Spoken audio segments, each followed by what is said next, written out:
If you have a 3D printer or you know someone who does, you're going to want to follow along in this video today.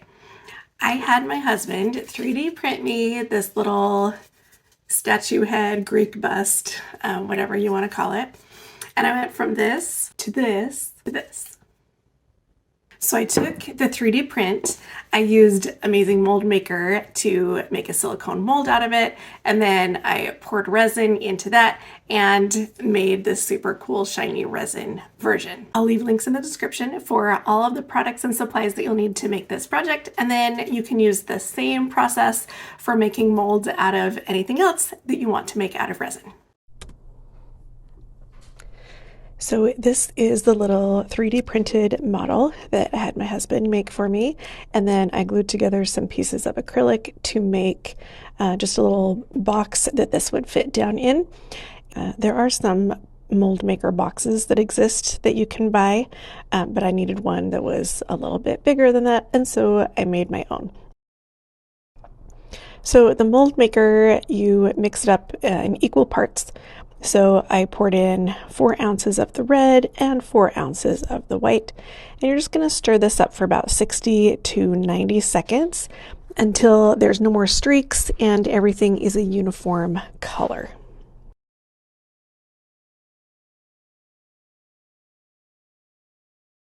As you're stirring, make sure that you take some time to scrape around the edges and get down into the corners so that everything is mixed completely.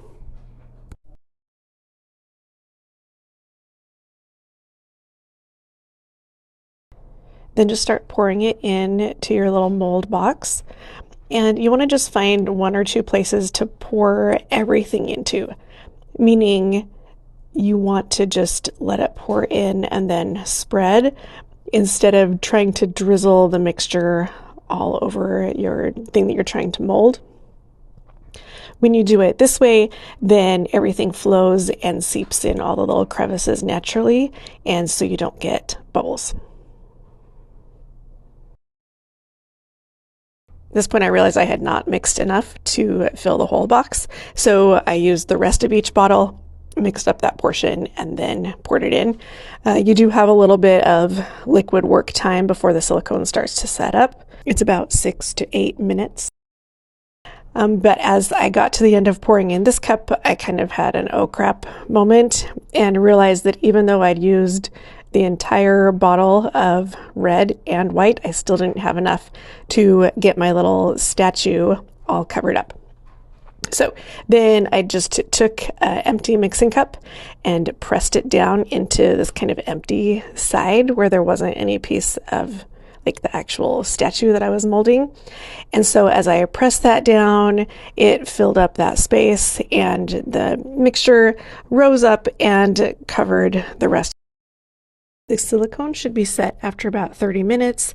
I probably waited for about an hour to demold mine, and I just broke one side of my acrylic box apart and then worked my fingers in to pry apart and take out the whole silicone mold piece.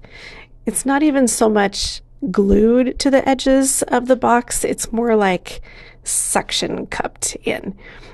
So just take your time with it. I was probably a little more slow and gentle than I needed to be. This is pretty sturdy stuff, but I just didn't want any part of the mold to tear. But you'll see that eventually I get it out here and I didn't have any problems with the mold tearing or breaking in any place. When it was out of the box, I took my thumbs to just roll away this really thin layer that kind of seeped under the statue, and then I was able to pop it out of the mold.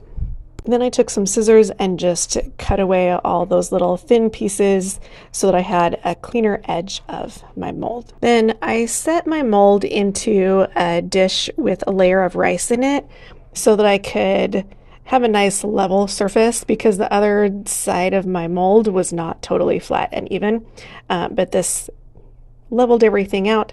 And then I used a paintbrush to brush on some color shifting mica powder to just give it a really cool kind of shiny look when it comes out of the mold. Just make sure that you don't leave any paintbrush hairs inside. The Amazing Deep Pour that I'm using is a 2-to-1 mixture, and so you use twice as much A as you do B. So I used 7 ounces of this part A and then 3.5 ounces of part B. So I poured it into this bowl so I could accommodate all that volume. Then you stir everything for 2 to 3 minutes. Make sure that everything looks clear and not cloudy, and then you stir for another 2 minutes.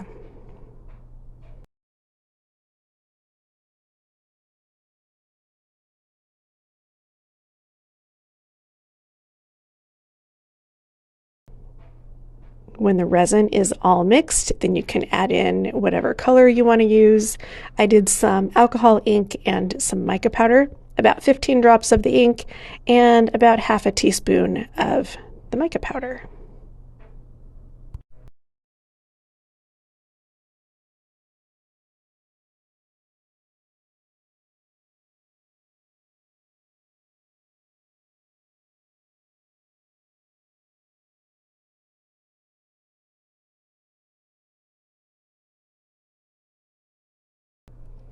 Then it's time to pour it into the mold and let it fill up all the little cracks and crevices of the mold that you made from the 3D print. After letting the resin sit for a few minutes, I used my heat gun to pass over the surface and get rid of any bubbles that had started to come up to the surface.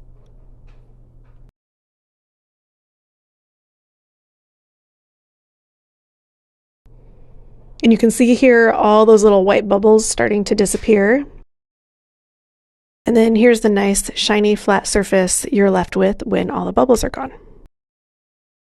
I waited a full 2 days for this resin to cure before I took it out of the mold. So then when it comes out of the mold, it looks like this. It's got that brown undercolor of the actual resin, and then it's super shimmery from all that mica powder that we put in the mold before we poured it. And then this can be used for all sorts of things, just a little decoration as is. You can set it to the side like this or like this to be a little bookend, or you could even mount it to a heavier block of wood and it would be even more sturdy. It can also be just a fun little prop for like other product photography. If you're trying to style jewelry or bookmarks or just about anything else, just have this little guy sitting off to the side as part of your scene. One last tip I wanted to leave you with when working with this silicone mold maker. If you pull out your mold and you're inspecting it and you discover that you have a little hole in it, I had a little one right here. If you have the yellow mold putty, it's a yellow part and a white part. It's the same stuff that I used in my last resin video when I made the resin guitar picks.